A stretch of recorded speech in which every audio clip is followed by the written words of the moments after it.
Modifiable risk factor কিন্তু 50% ক্যান্সারের জন্য দ্য রিজন। তার মানে ভাবুন 50% ক্যান্সারকে কিন্তু আমরা নিয়ন্ত্রণ করতে পারি, কিন্তু আমরা করি না কেন? হ্যাঁ, যদি আমরা রিস্ক ফ্যাক্টর গুলো জেনে নিতে পারি। এক্স্যাক্টলি। 50% রিস্ক ফ্যাক্টরের মধ্যে কি কি আছে কমনলি, যেগুলো আমরা চেঞ্জ করতে পারি? যেমন হচ্ছে ধরুন অ্যাডিকশন, স্মোকিং বা স্মোকলেস টোব্যাকো, মানে যেটা আমরা খাই পান মশলা, গুটকা, এই ব্যাপারটা একটু ভালো করে বল। এটা সবার জানার দরকার যে টোবাকো জিনিসটা কেন এত ক্ষতিকারক এবং এটা নিয়ে আমরা কেন এত কনসেন্ট্রেট করি, কেন world no tobacco day celebrate করি।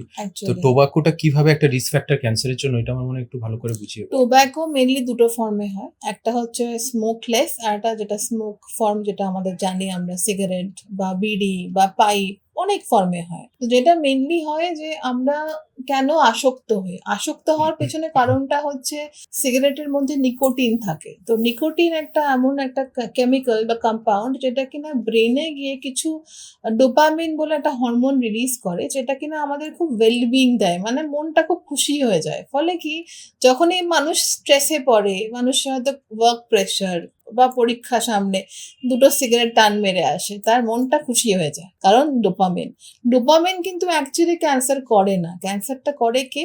সিগারেটের মধ্যে একটা টার হয়, যার মধ্যে কিনা 40 ধরনেরও বেশি কার্সিনোজেন আছে, যেগুলো কিনা ক্যান্সার কজিং কেমিক্যালস, যার জন্যই কিনা অ্যাকচুয়ালি ক্যান্সারটা হচ্ছে।